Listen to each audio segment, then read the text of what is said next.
Can Zhen Huan, blessed with both beauty and talent, truly outshine all in the imperial harem and enjoy everlasting favor? Before expressing my gratitude, a frail woman's voice emerged ethereally from behind. On that night, Lady Zhen was with me. Shocked by the words, he instinctively turned around and saw it was the Empress Duan, supported by her maids, standing outside the Shende Hall. Slightly stunned, he found himself unable to gather his thoughts promptly. As Empress Duan slowly entered, trembling and about to bow, Emperor Zhen said, "Haven't I told you before that you need not bow?" Then curiously he added, "How come you're out? Didn't the imperial physician advise against going out in the heat?" While speaking, a palace maid had already brought a big chair made of huali wood for her to sit. Empress Duan said, "I just arrived a short while ago. It seemed like something significant was happening in the hall, so I hesitated to come in." The Empress sighed. "Empress Duan, it's been a while since we last saw you. Have you been feeling any better?" Seated below the Emperor and Empress, Empress Duan modestly replied, "I should come to pay my respects to the Emperor and Empress daily, but my health has failed me, for which I am truly ashamed.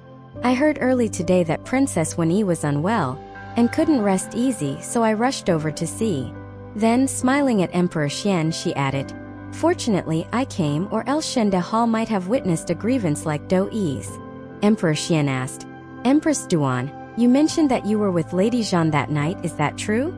Empress Duan smiled faintly and narrated, "That night, I saw Lady Zhen from afar, seemingly tipsy and alone outside the Leiden Hall. Worried, I went with my maid to check on her.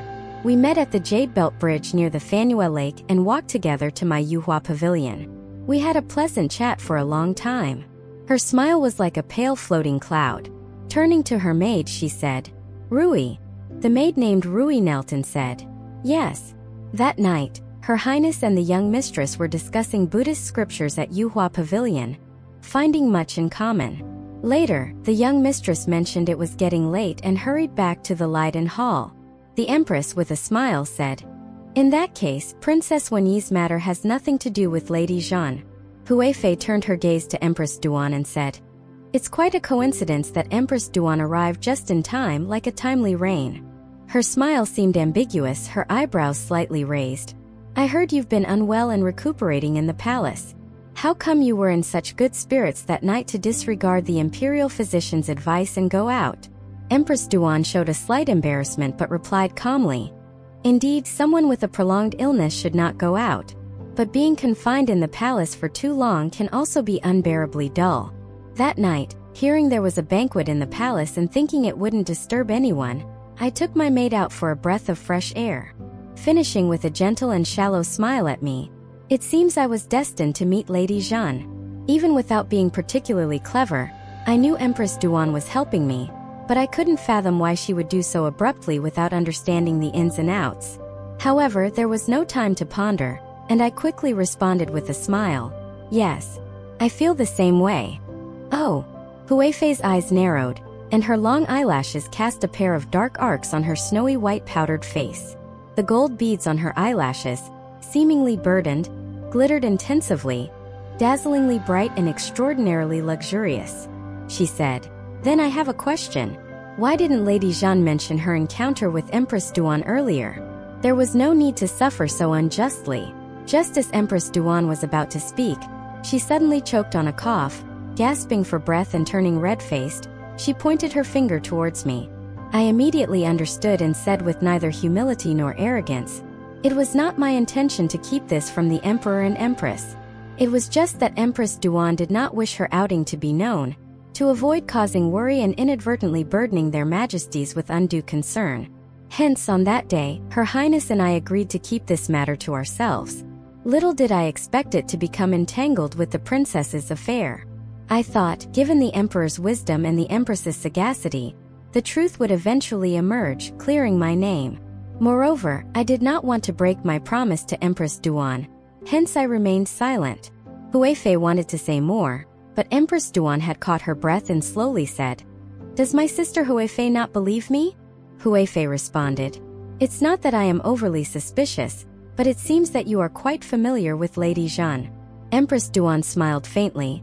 "I had only met Lady Zhen twice before, The first time being at Princess Wenyi's first birthday celebration. Is Huifei suggesting that I intentionally protected her?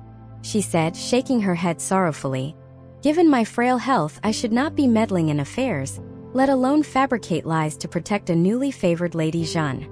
The crowd, seeing Empress Duan's frail appearance and her sorrowful stance before Huifei, couldn't help but cast sympathetic glances towards her. Huifei, at a loss for words, had no choice but to say, I did not mean to imply that, Empress Duan, you are overly concerned. Ignoring their exchange, Emperor Xian stood up, walked over to me, and helped me up, saying, The steadfast faith as of Isenjoro, my Lady Zhen is no less than the ancients. Relieved, I stood up from the hard marble floor, my knees numb from kneeling too long. Gritting my teeth, I gently pressed my hands on the ground and with Emperor Xian's help, struggled to stand, only to falter and lean into his embrace. Embarrassed under the watchful eyes of all, my face flushed with heat. Huifei bit her lip, turned her face away, and ceased to look.